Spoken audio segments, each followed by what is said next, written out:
tell me your name and where you were born and the outfit that you were in the 10th Mountain Division. I was born in Newton, Utah, March 3rd, 1926. My name is William Dwayne Parker, and I was in Company A, 86th, 2nd Platoon, 3rd Squad of A Company. All right. And where did you, do you remember when you joined and where you did your basic training? I graduated from high school around the 26th of May in that area of 1944. And I was inducted in the Army in Fort Douglas, Utah on the 13th of June of 1944, and went to Camp Walters, Texas for basic training. One basic training was, I guess about over. There came a notice on the bulletin board that you could enlist in, or volunteer for the 10th Mountain Division, and that sounded good to me. And so you had to have 3 letters of recommendation. So I wrote home to my mother, and she got the 3 letters of recommendation, and I turned in the application. And just prior to the end of my basic training, I was informed that I was to report to the 10th Mountain Division in Camp Swift, Texas.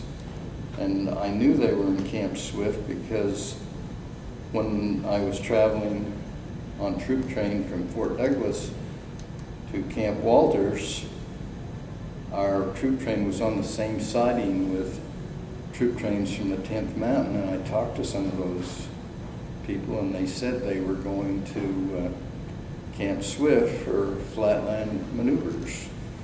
And so I reported in at Camp Swift on the 11th of November, and we left Camp Swift for Norfolk, West Virginia to go overseas on Thanksgiving Day. When you were in Camp Swift, and we were just there just a few days ago, Yeah. Did that bring back any memories or anything you can recollect about Camp Swift? As far as I'm concerned, Camp Swift had changed so much in appearance that I didn't remember anything. It didn't look familiar to me at all. So, but I understand there was some great changes that have taken place there. They used to be a lot bigger, and I guess a lot of buildings, and I didn't see any of those when we were out there the other day. But did it bring back any memories, or I should say, what can you recall about your days at Camp Swift? Well, my days at Camp Swift were so short. I was there from the 11th of November to Thanksgiving Day, which would have been about the 26th, so I was only there 12, 15 days. Mm-hmm. So I didn't have much experience in Camp Swift. It was still kind of warm in Texas at that time. I'd been in Camp Walters and sweat tons of water for the period of time that I was there for basic training. Well, you probably spent about as much time on board ship going from Virginia to Naples than you were while you were at Camp Swift. What was it like being on board ship during that time? Any memories of your travel across the Atlantic? Well, about the 2nd or 3rd day out, we hit a storm, and the ship was so overloaded, and we went on the USS Monocattini, which was a luxury liner that had been converted to a troop ship. And man, I tell you, down in those holds, it was hot, and that rough weather, rough sea, everybody was sick. I was sick for about 2 or 3 days. And then after that, I spent every minute I could on deck, and that helped. I didn't have any trouble with that. Yeah, I understand a lot of individuals And got the sick food on wasn't that. the best either on that ship, or at least I didn't think so.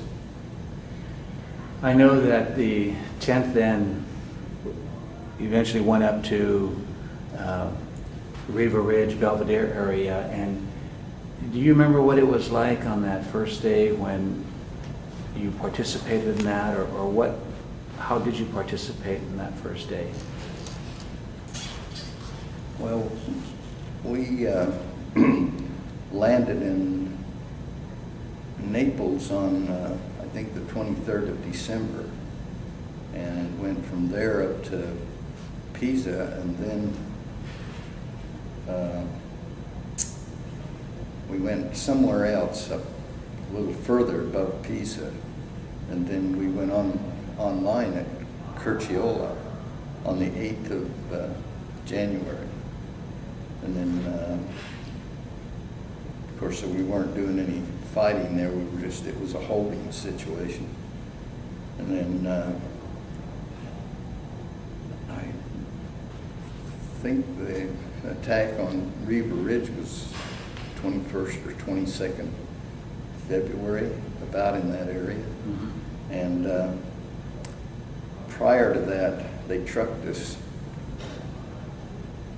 to within some distance. I don't know exactly the distance, in the dark, and we hiked into those villages at the bottom of Riva Ridge. I was in the A Company, 2nd Platoon, and they detached us from the rest of our company. Company A was basically back on the back end of the ridge, and where we were, it was out on the very point, just up from Morocco. Rocco Cornetta, or? Yeah, Rocco Cornetta, and we were out there. We were a platoon only out on that point, and we hiked. When we got off the trucks that night, we hiked in the dark with our pack and everything, you know, and went down into the little village of Farney and just knocked on the people's doors and moved in with them, and stayed there all that night and all the next day. And when it got dark the next night, we started climbing Riva Ridge. And we got up there about, well, just as it was breaking day, and there was a kind of a foggy mist up there when we first got up there. And we run into some resistance right off, and then we, along, I don't know just how much time, a little bit of time went by, and our platoon leader, Lieutenant Luce, he came to one of the guys and said, "I want you to come with me. We're going to go scout around the point of the ridge here." And they left, and pretty soon the lieutenant come running back, out of breath. They'd run into some Germans, and Godwin, who was the soldier that went with him, had been shot, and they chased Luce around, and he came back up. And funny about it, we didn't hear the shot, but he was the first one killed in our outfit. And then later on during the night, we started to receive counterattacks. And the next, well,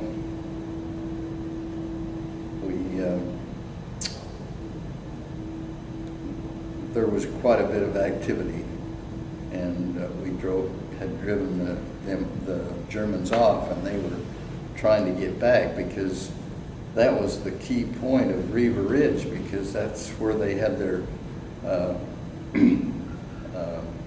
artillery observers, so that when they attacked Mount Belvedere, without us controlling that ridge, they could just shoot the heck out of our people. In fact, I understood they had tried to take Belvedere a time or two before we got there, and that was the problem. They couldn't. And I think the Germans were so surprised to have us come up over that steep, and that is a very steep ridge. I'll tell you, that is rugged country.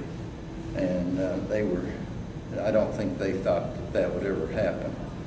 But we had people that were well trained and knew what they were doing, and they had the will to take them, and they did. And we were cut off. My platoon was cut off up there for 3 days. The Germans kept counterattacking and kind of got around us, and we were about out of ammunition and food and everything else. And Colonel Hampton, I think they had tried, from what I understood, to break through to us a couple of times, and that hadn't happened. They hadn't been able to do it. And Colonel Hampton, he said, I'll get through to them, and he took a platoon or a group, I don't know how big for that, and he came through and got to us, and then we were relieved, and we went off the ridge at that time. I have always been amazed at what you did. I had the opportunity to look at Riva Ridge, and it is quite something for you guys to have done that. From there, I know there were other battles along the way and up into the Po Valley.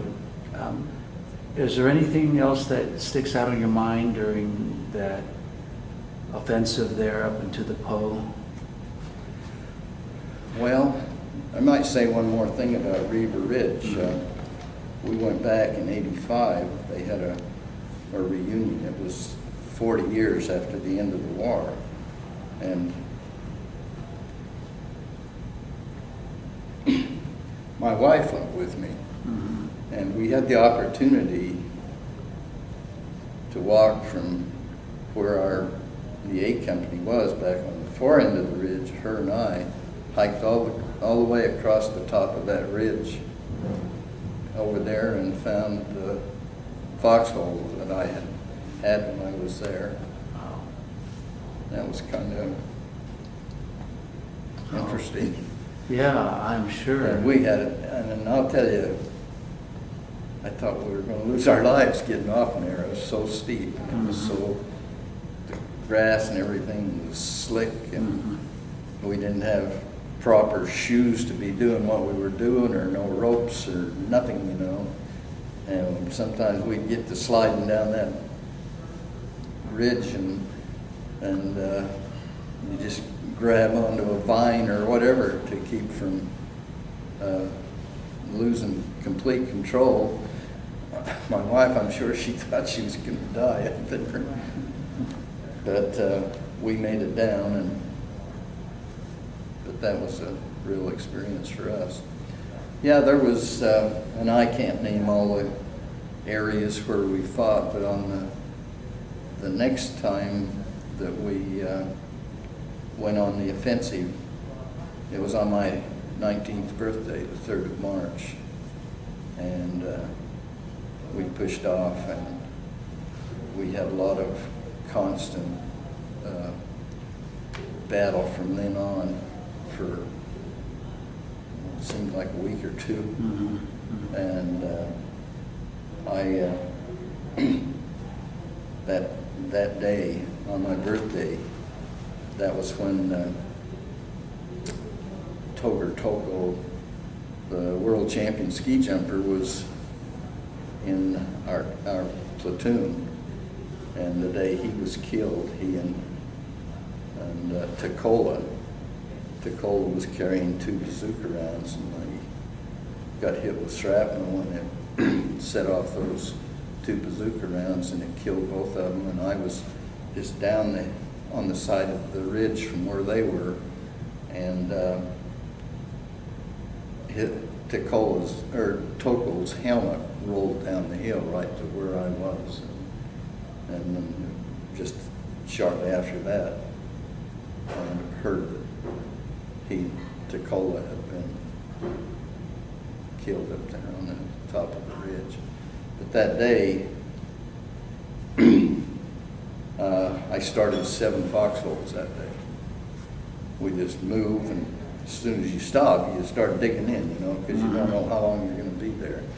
Had a blister that was the full size of the palm of my hand right there, and with sharp shovels, and your hand was on top. And that was really a tough day that day.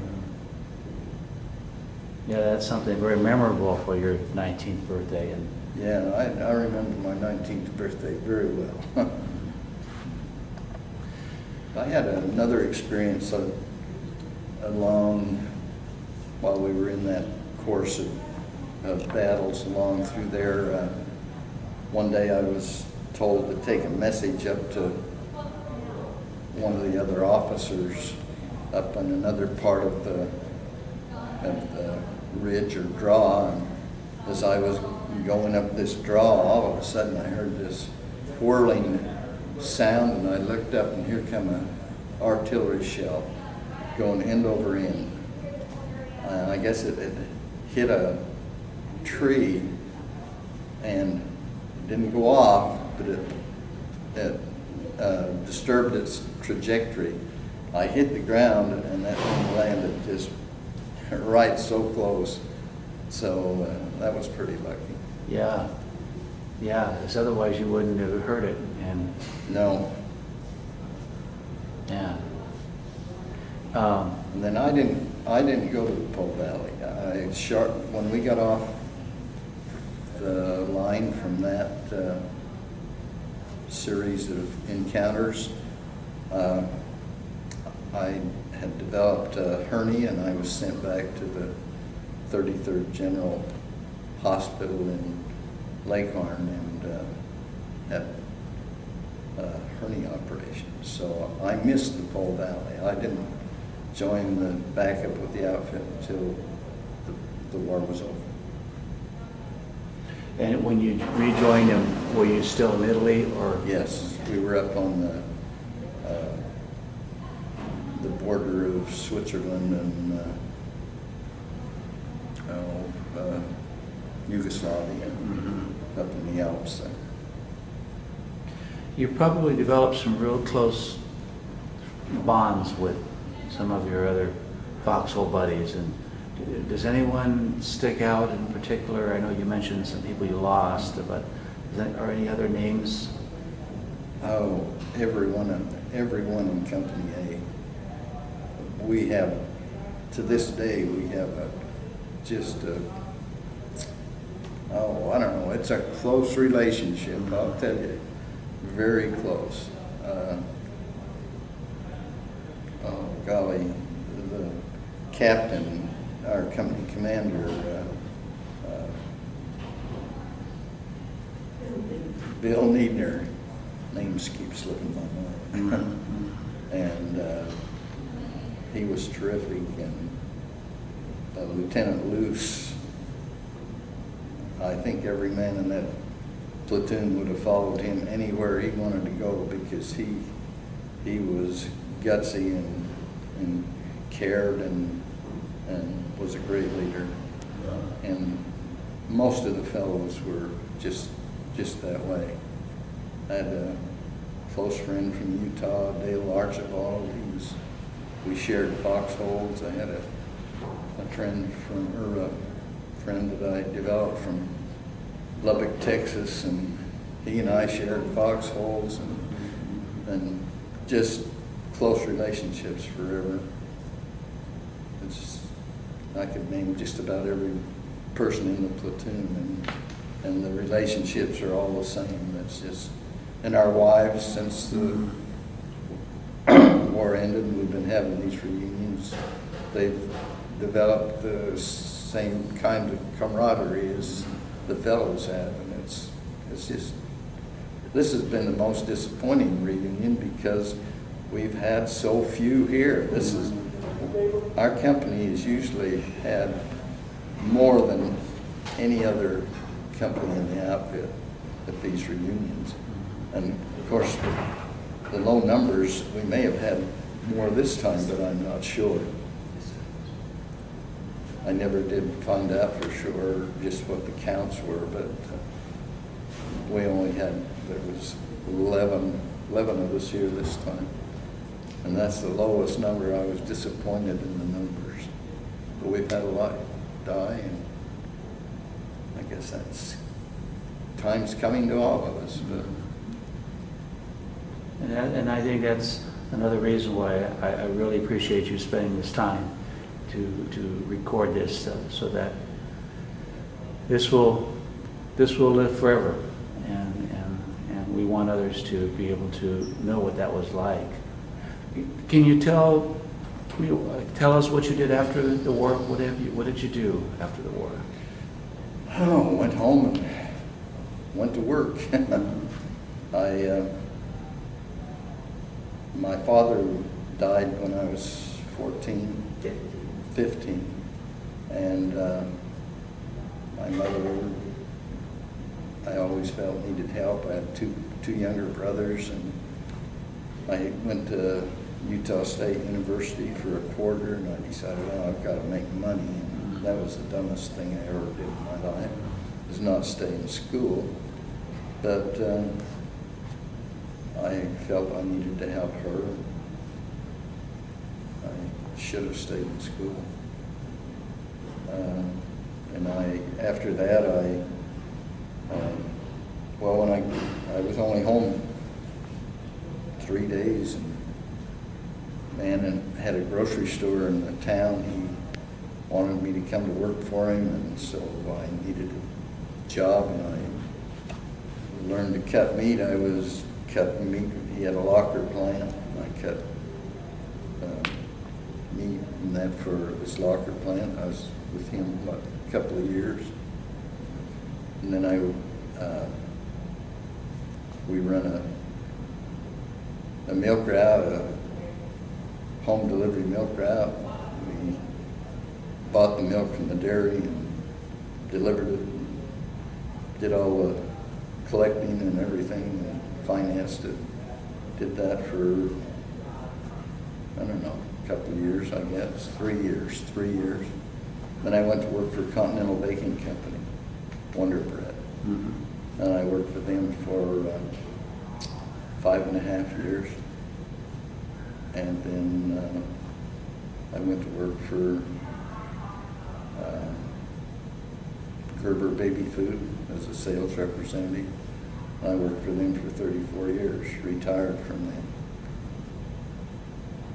in 1990. You spent this time with the 10th, and if you were to sum up your time with the 10th, what would you say? Well, being I survived the ordeal. It was a growing up experience. It was a good experience. I have no regrets about it at all. But I was one of the lucky ones. I survived, and the relationship and everything that we developed there has been important in my life. And it's been good and helped me grow up, and I appreciate that. When you get in a battle situation in war, you soon find out you have to be very responsible when you grow up. There's just no two ways about it. Well, Dwayne, thank you very much. Thank you for spending this time. And unless you have anything else you would like to share, thank you. Well, I can't think of anything offhand, so appreciate the opportunity. Oh, thank you. Thank you. battalion, it's